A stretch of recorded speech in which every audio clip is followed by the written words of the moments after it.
Gruppe C. Avistyper og avisgenre. Den fortællende nyhedsjournalistik. Den fortællende nyhedsjournalistik, der rapporterer journalisten fra en bestemt begivenhed og har fokus på en bestemt oplevelse. Nyhedsjournalistik giver gode identifikationsmuligheder for læseren og kan få en til at føle, at man er vidne til begivenheden selv. Nyhedsjournalistikken. Nyhedsjournalistik er bygget på en nyhedsgenre, hvor journalisten skal så objektivt som muligt rapportere og skrive om den aktuelle begivenhed, som har fundet sted. Meningsjournalistikken er modsat nyhedsjournalistikken subjektiv. Det betyder, at skribenten har så fri mulighed for at skrive sin egen holdning til en bestemt sag. Og i servicejournalistik, der er det journalistik, der kan opfattes som forbrugs- og livsstilsjournalistik. Det vil altså sige, at servicejournalistik skal hjælpe læseren eller forbrugeren med de mange valg i dagligdagen. Tips til at skrive levende og interessant. Varier rytmen i det sprog. Varier rytmen i det sprog ved at veksle mellem korte og lange sætninger. Lange sætninger giver ro, korte sætninger giver tempo. Brug din sanser og skriv alt, hvad du oplever ned, hører, ser, lugter og eventuelt, hvad du føler. Gør det sprog levende med konkrete beskrivelser af det, du observerer. Og have gerne et blik for detaljerne. Skriv i nutid og brug aktive verber. Don't tell it, show it. I stedet for at skrive, at drengen er sur, beskriver du drengen, så læseren selv tænker det. Omnibusaviser. Omnibusaviser, det er de store aviser, vi har i Danmark, som f.eks. Politiken og Berlingske Tidende. Og udover at dække nyhederne, indeholder de også ofte temasektioner som økonomi, kultur og livsstil. Og det vil altså sige, at de indeholder emner, der ses som interessante for offentligheden.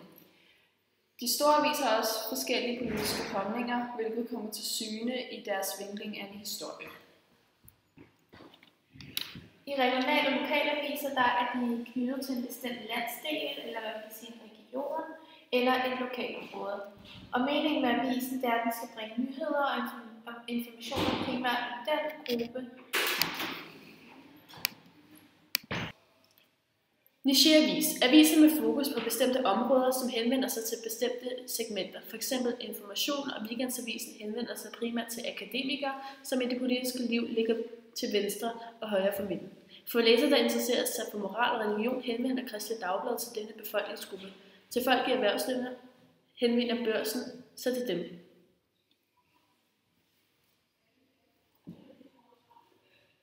Netaviser er selvstændige netaviser som f.eks. MSN, Nyheder, Metro Express, Zetland. Journalisterne i disse netaviser skriver længere nyhedsartikler end normalt traditionelt, men de er dog kortere end en bog. Netaviser omfatter dels netudgaver af de store aviser, som f.eks. en stor nyhedsavis. Ofte dem, der er tilknyttet store tv-stationer. Et eksempel på det kan være DR Nyheder. Gratisaviser er aviser, der er gratis. Det kan fx være Metro Express. Og de gratisaviser, de bliver uddelt, hvor folk færdes mest, men så ofte at det sådan sker på stationerne. Annoncerne i avisen, det er dem, der skal bære avisens økonomi. Gratisaviserne forsøger at nå en bred befolkningsgruppe, samt de forsøger at opdatere aktuelle nyheder. I gratisaviserne kan man altså se mange nyhedstelegrammer. Der er ikke særlig meget baggrundsstof som oveni aviserne, men gratisaviserne prioriterer kulturstof og servicestof over politisk stof. Tabloidaviser er landsdækkende formiddagsaviser. Det kan fx være Ekstrabladet og BT.